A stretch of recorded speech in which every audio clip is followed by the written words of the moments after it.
आज हम दिल्ली के अंदर और बात करें डॉक्टर अंबेडकर भवन से। आज बाबा साहब जिंदा होते उनके सीने पर किस तरीके से छाप लेते हैं। बड़े अफसोस की बात कि आज डॉक्टर अंबेडकर भवन के अंदर बौद्ध विरासत को बचाने के लिए अलग अलग राज्य से यहाँ लोग आए हुए हैं। मैं बात करूं, पंजाब से लोग आए हैं, बिहार से आए हैं, उड़ीसा से आए हैं, उत्तर प्रदेश से आए हैं, यहाँ तक कि तेलंगाना से आए हैं। और दिल्ली के लोगों की सिर्फ राजनीति, चंदा इकट्ठा करना, अच्छे अच्छे पकवान बनाकर खुद खाना घर में ले जाना, और यहाँ देखा कि रूम में इतनी बड़ी गर्मी के अंदर बोध गया मुक्ति आंदोलन के बड़े पैमाने पर यहाँ लोग आए थे। हमारे बीच में engineer BP Singh ji. Sir, आंदोलन बड़े पैमाने पर चल रहा है और आज से नहीं बहुत समय से चल रहा है, और उस आंदोलन की आप अगुवाई कर रहे हैं। और अगुवाई ही नहीं, आप इतने बीमार हैं कि आपकी MRI हुई और MRI में डॉक्टर ने बोला कि आप अगर जल्द से जल्द आपने ये अपना ऑपरेशन नहीं कराया तो आपको कुछ भी भोगना पड़ेगा। तो क्या लगता है सर, लोग क्यों नहीं समझ पा रहे हैं आपकी बातों को?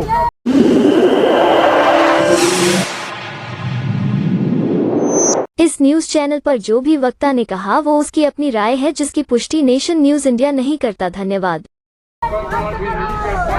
बहुत बहुत साधुवाद विपिन साहब, और आपके दर्शकों को जो चैनल देखते हैं आपकी, उनको बहुत बहुत मंगल कामनाएं कि आप भी जब से हैं यहाँ लामाजी दिल्ली आए हैं, आप लगातार लगे हुए हैं और मुझे बड़ी खुशी हो रही है कि आप जैसे लोग सब हों।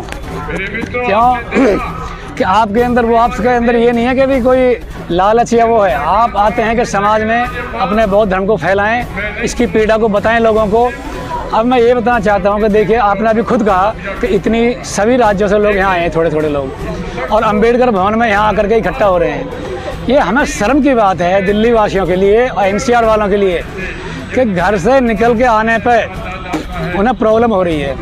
क्यों? उनको AC पसंद आ गया है, उनको जो है अपने सोफ़ा ऐशो आराम पसंद आ गए हैं, और वो घर से निकल नहीं पा रहे क्योंकि बाबा साहब ने उनको बहुत ज़्यादा दे दिया। लेकिन उनको ये पता नहीं है कि बाबा साहब ने क्या कहा था कि मुझे पढ़े लिखो या जो आदमी सक्षम है उन्होंने धोखा दिया। क्यों धोखा दिया? आज धोखे का प्रमाण मिल रहा है यहाँ। कहे का अहम है, अगर लामा जी ने आपको इन्विटेशन नहीं दिया, ये तो पता है कि बहुत इस यहाँ पर कोई आ रहा है। इतनी सुबह से बैठे हुए हैं 10 बजे से, और अब तक चल रहा है, लगभग 3:30 या करीब होने वाला टाइम लगातार चल रहा है कि आसपास किसी को पता नहीं लग रहा है। यहाँ पे यहाँ दिल्ली का मैं कह रहा हूँ कि लगभग 0 है प्रेजेंटेशन, सब बाहर के लोग हैं। तो कितने दुख की बात है। हमारे भगवान बुद्ध के ज्ञान स्थली, जो हमारा विदेश नहीं, हमारा देश और विदेश सबका एक बहुत ही क्या बोलते हैं, आस्था का प्रतीक, जिसके लिए आंदोलन चल रहा है। तो उसमें शामिल होने के लिए क्या इनविटेशन की ज़रूरत है? उसमें शामिल होने के लिए क्या निमंत्रण स्टेज पे बोलने की ज़रूरत है? देखिए, हम जब से लगे हैं, आज पता नहीं इन्होंने कैसे हमें नंबर दे दिया। जबरदस्ती मैं बोलना नहीं चाह रहा था, इन्होंने नंबर बोलने का दिया। हमें इच्छा नहीं है बोलने की, हम तो आपके माध्यम से, वैसे माध्यम से अपनी आवाज़ पहुंचा रहे हैं, अलग अलग आपसे अपनी बात कह करके फैलवा रहे हैं। और हमने इसी वजह से, जब यहाँ दिल्ली वासी कोई भी इस चीज़ को नहीं बुला रहा था, सबसे पहले मैंने भंते से कहा, विजय घोष जी से, जो हमारे सिद्धार्थ बुद्ध विहार में रहते हैं, कि भंते जी अगर आपको लामा जी जानते हैं तो लामा जी का फ़ोन करो कि हम उनका एक प्रोग्राम करवाना चाहते हैं जिससे लोगों को पता लगे। उन्होंने कहीं से फ़ोन अरेंज किया, इनसे बात की भंते चंद्र कीर्ति जी से, और वो हमारे को नंबर दिया, हमने बातचीत करी कि हाँ ठीक है, आप प्रोग्राम बनाओ, हम आ जाएंगे। सबसे पहला NCR में हम है कि सिद्धार्थ बुद्ध विहार में उनको बुला करके प्रोग्राम करवाया। एक और देखा गया है, लोग आते हैं, अपनी बातें कहकर चले जाते हैं, बैठना नहीं चाहता। मैं सर ये चाह रहा हूँ कि ये इतनी तो हमें शर्म और गैरत होनी चाहिए कि लीडर किसने बनाया? भगवान बुद्ध ने, वो क्या नाम है, बाबा साहब ने। और बाबा साहब किसको मानते थे? भगवान बुद्ध को। अगर भगवान बुद्ध को नहीं मानते तो बौद्ध में भारत क्यों करना चाह रहे थे? हो जब बाबा साहब ये कर्म कर रहे हैं तो तुम उनसे अलग कर्म करोगे?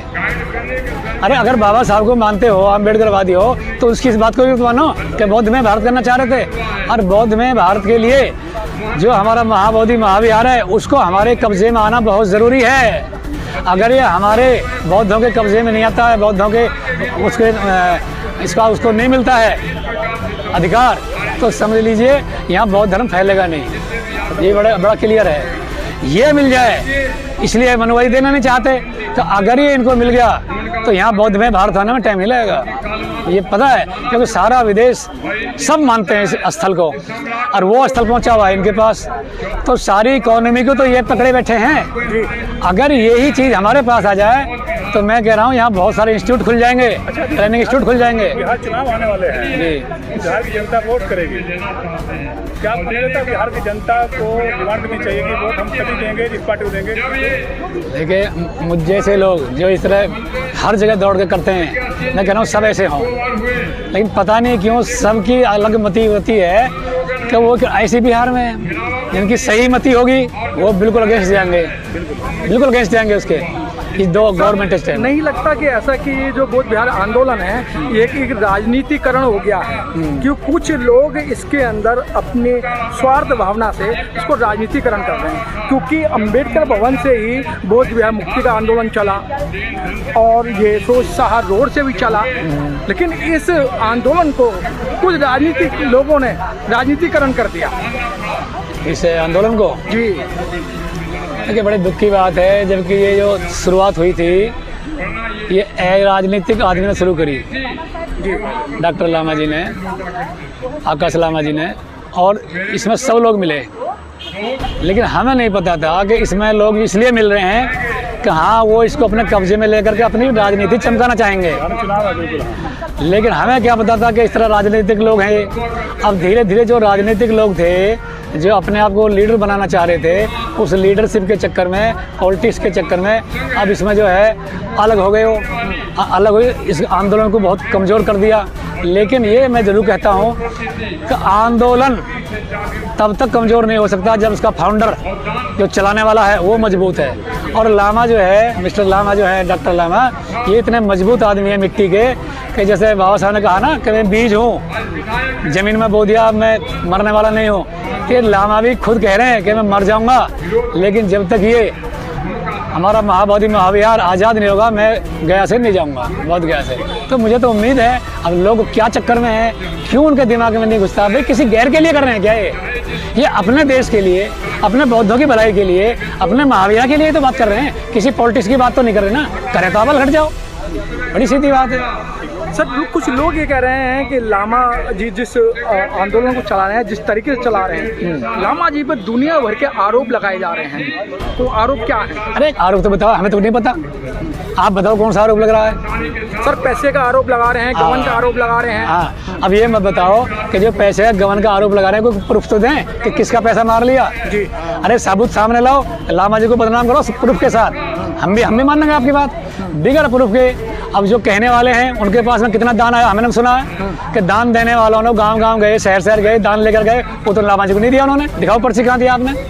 अगर लामा जी की संस्था में आपने जमा किया दिखाओ ना। देखिए, हमने लामा जी को दिया, बुद्ध विहार ने 30,000 रुपये दिए, हमारे पास हमारी रसीद है, उनको व्यस्त थोड़ा दे गए, तो आप भी दिखाओ भाई। और वो फिर हर जगह दिखाते हैं कि अभी जितना मेरे पास जो सील हो गया, जो मेरे पास सिस्टम पैसा है उसका इतना पैसा बताते हैं, वो हर मीटिंग बताते हैं। तो भाई इस चक्कर में 1 लाख 2 लाख 10 लाख लेकर के लामा इतना गिरा हुआ नहीं है कि जा करके बहुत बड़ा कि इस देश का मालिक बन जाएंगे। इतनी तो सोच बुद्धि होनी चाहिए, छोटी मानसिकता, इतनी छोटी मानसिकता पा सकता है इंसान? तो ये लोगों की क्या मानसिकता है? सर, बिहार का चुनाव इस समय सिर पर है और चुनाव डिक्लेयर होने वाला है। कुछ लोगों को जो राजनीति करना चाह रहे हैं, कुछ लोगों को जिम्मेदारी देके बिहार भेजा गया है, उसी की आड़ में करें हम बौद्ध विहार मुक्त चाहते हैं, लेकिन अभी आवाज़ नहीं उठा रहे हैं। अगर वही लोग आवाज़ उठाएं तो बिहार जो हमारा आंदोलन है, बौद्ध विहार का आंदोलन है, अब तक मुक्त हो जाता। मैं तो यहाँ तक भी कह रहा हूँ पीपल साहब कि अगर वो इस आंदोलन में इनके पास नहीं आ रहे हैं, चलो ईगो है उनको, तुम चलाओ, हम तो आपके भी साथ हैं यार, हर जगह चलाइए, मुक्ति का आंदोलन चलाइए, लेकिन बदनाम मत करो एक दूसरे को। लामा जी के यहाँ से किसी को बदनामी करनी जा रही है क्या? ना। किसी का नाम लिया जा रहा क्या कभी? ऐसे लेकिन आप करो, हम अच्छी बात है, आप अपने तरीके से करो, लेकिन बदनाम मत करो आपस में, एक दूसरे में फूट मत डालो। हम सब उसी काम को करें, अच्छा लगेगा, हम तो साथ हैं। चलते चलते क्या संदेश देना चाहते हैं? संदेश मैं यही देना चाह रहा हूँ सर जी कि हम सबको एक होना चाहिए, ईगो नहीं आनी चाहिए।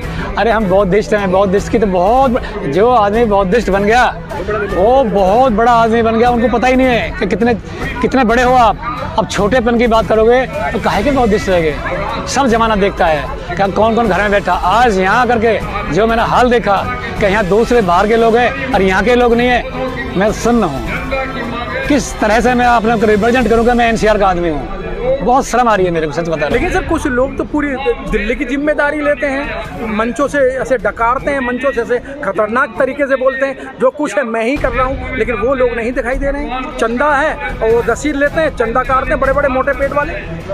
आज यहाँ पे सिर्फ नोएडा से लोग आए हैं, जो भी 15-20 लोग हैं ना नोएडा के, वही सिर्फ आए हैं हमारे यहाँ से। बाकी यहाँ दिल्ली का बता दो कौन है, एक दो होंगे, मैं नहीं जानता हूँ खैर, लेकिन यहाँ नहीं है, तो मुझे इसलिए दुख हो रहा है। और चंदा वंदा जहाँ तक बात है, इससे हमारा पेट भरने वाला नहीं है, मान जाओ, कुछ नहीं होने वाला। जो आदमी, बाबा साहब ने कहा है, जो आदमी चंदे की चोरी करेगा, अपने व्यक्तिगत काम में लगाएगा, इससे बड़ा घिनौना काम, इससे बड़ा पाप और कुछ हो नहीं सकता।